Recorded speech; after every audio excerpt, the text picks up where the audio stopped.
Okay, so today's lesson is on the binomial theorem, and the obvious first question to ask is what is a binomial? And it's actually just a posh word for a polynomial with two terms. So the basic case for a binomial is we usually look at first as an example the expansion of x plus y, right? Really basic binomial there. And so what we're looking at today really is the expansions of various powers of this binomial x plus y. So let's look at them in order. Let's start with x plus y to the power of 0, because that seems like an obvious place to start. And we know that anything to the power of 0 is equal to 1. So x plus y to the 0 is 1. Next one is x plus y to the 1. And we know that anything to the power of 1 is just itself. So that one would be x plus y. Now this is where it starts to get a bit familiar. X plus y squared, hopefully this would be fairly straightforward. We'd understand that we'd rewrite it as just two brackets of x plus y and then expand the brackets out. So x times x is x squared, x times y is xy, y times x is also xy. You'll note that I'm writing them in alphabetical order, that's the convention. And y times y is y squared. And then we simplify that to be x squared plus 2xy plus y squared, and hopefully that is familiar. Then if we want to do x plus y cubed, a little bit more complicated, we're starting to, because we get three brackets, so x plus y cubed, or x plus y to the power 3 is x plus y times x plus y times x plus y. Now I could do it all from the scratch, but actually we know that x plus y squared is this bit, so I could just save myself some time by saying that this here is equal to this here, and so then we've got x squared plus 2xy plus y squared multiplied by x plus y. And so we've got x squared times x is x cubed. X squared times y is x squared y. 2xy times x is 2x squared y. 2xy times y is 2xy squared. And y squared times x is xy squared, again writing them in alphabetical order, and lastly y squared times y is y cubed.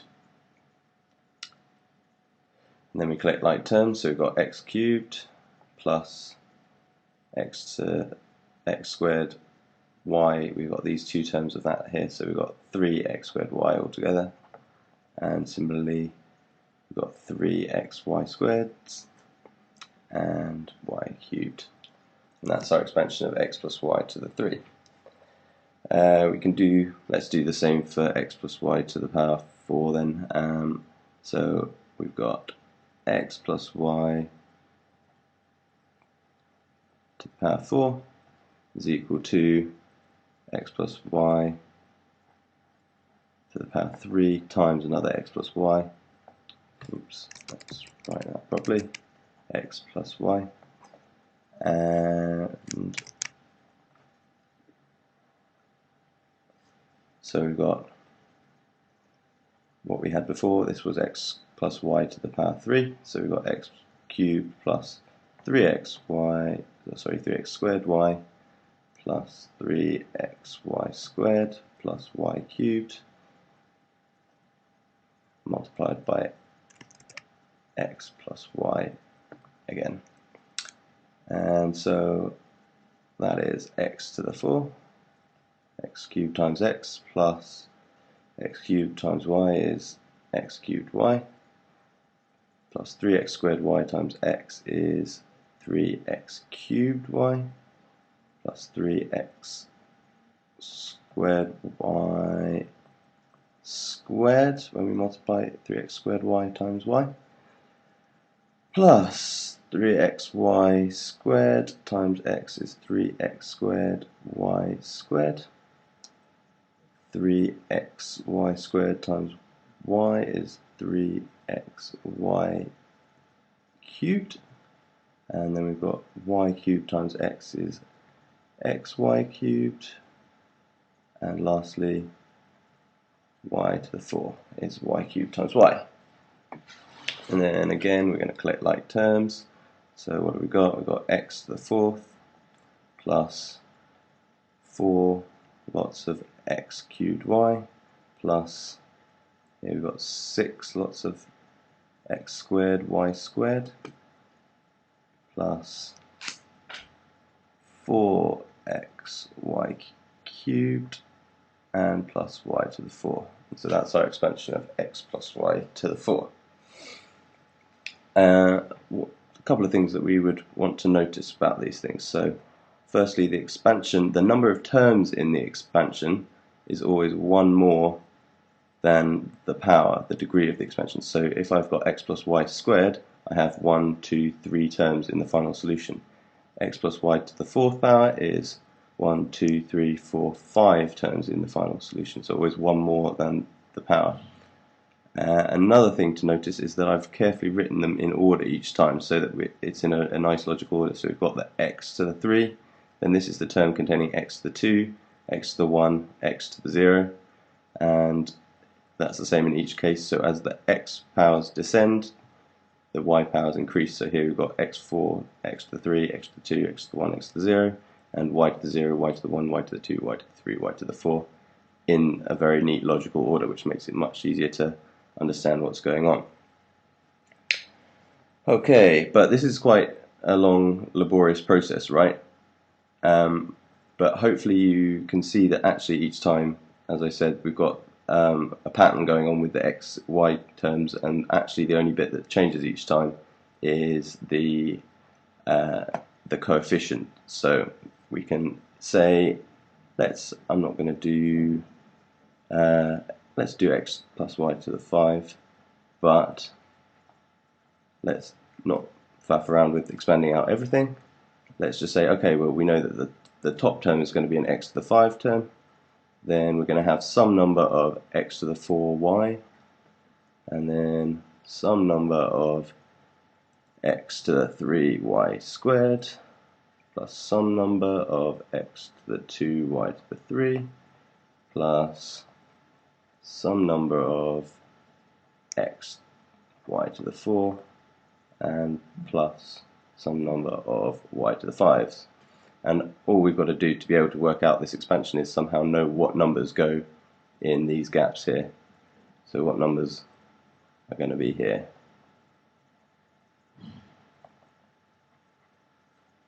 And you may have already heard of Pascal's triangle. Now Pascal's triangle tells us these coefficients. And actually you might be able to see the link between how Pascal's triangle is derived and where these coefficients come from. But let's draw out Pascal's triangle. So Pascal's triangle, the first line of Pascal's triangle is just a 1. The second line, we take this 1 and we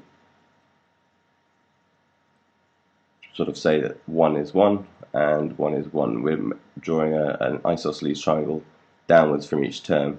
Now from this point it actually becomes a bit easier to see what we're doing. We're saying, okay, each row is adding the previous 2 terms above it. So 1 plus 1 is 2, and here we have 1 and 1 just like before. It was 1 and there's nothing here, so 1 plus nothing is 1, 1 plus nothing is 1. So now we have 3 rows. Fourth row, 1, 3, 1 plus 2 is 3, 2 plus 1 is also 3, 1, and I think you get where this is going, except that I've labelled the rows wrong here. So that was the 0th row, this was the first row, this is the second row, third row, and this one's the fourth row.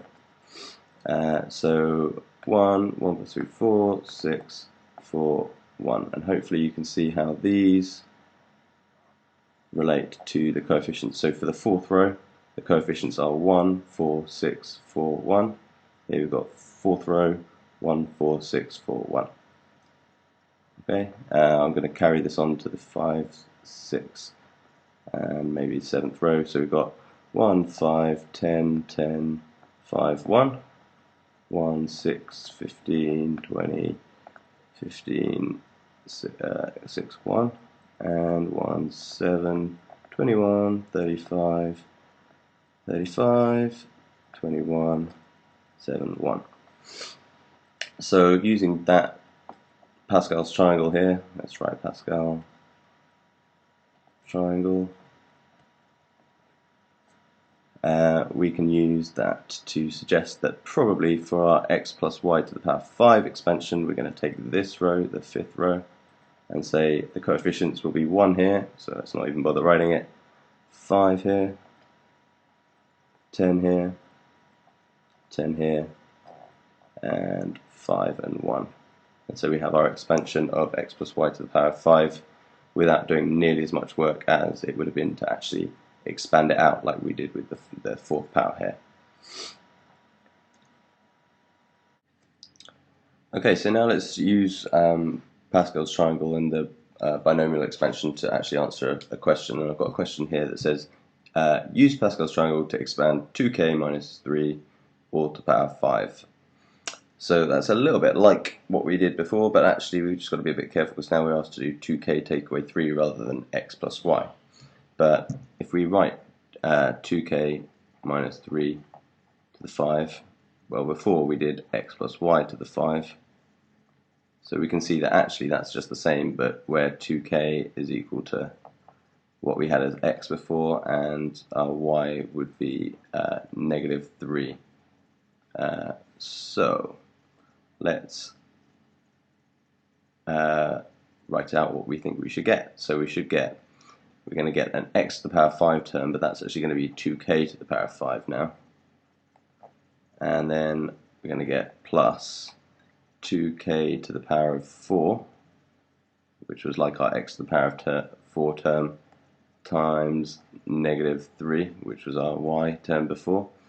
I'm going to leave obviously we're going to get a coefficient here, I'm going to leave that till the end and put them all in at the end, because I think it's easier that way. So then we're also going to get a 2k to the 3 term, and negative 3 squared, plus 2k to the 2, negative 3 cubed term, plus a 2k term, and a negative 3 to the 4, and plus a negative 3 to the 5th term. Okay, and you'll be noticing that I've very carefully put 2k in brackets every single time because we need to raise the 2 to the power of 5 as well as the k to the power of 5. That's really, really important. So we're going for a power 5 here, so let's look at the 5th row of our Pascal's triangle for our coefficients. So the first one is going to be 1. We could write it if we want, don't really need to. Second one, a coefficient is going to be 5, then 10, then 10, then 5, and lastly 1. And now we've actually got our answer, we've just got to tidy it up a little bit. So 2k to the power of 5 is equal to, we've got 2 to the power of 5, which is 32. K to the power of 5 is just k to the power of 5. And we continue to just clear things up. So now we've got 5 lots of 2 to the power of 4 is 16k to the 4 times negative 3 plus 10 lots of, this is 8k to the power of 3, 2 to the 3 is 8, times, now negative 3 squared is positive 9, plus 10 times 2 squared is 4k to the 2, negative 3 cubed is negative 27, plus 5 lots of 2, well let's write that as 10k, negative 3 to the power of 4 is positive 81, and the last term is negative 3 to the 5, which is, I think, 273, 243, bad math teacher.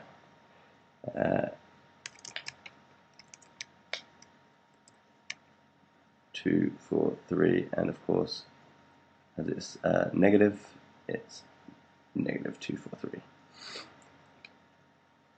Okie dokie, and then we're going to collect terms one more time, so we've still got 32k to the 5. 5 times 16 times negative 3 is negative 240 k to the 4. 10 times 8 times 9 is 720 k to the 3. Plus 10 times 4k times negative 27.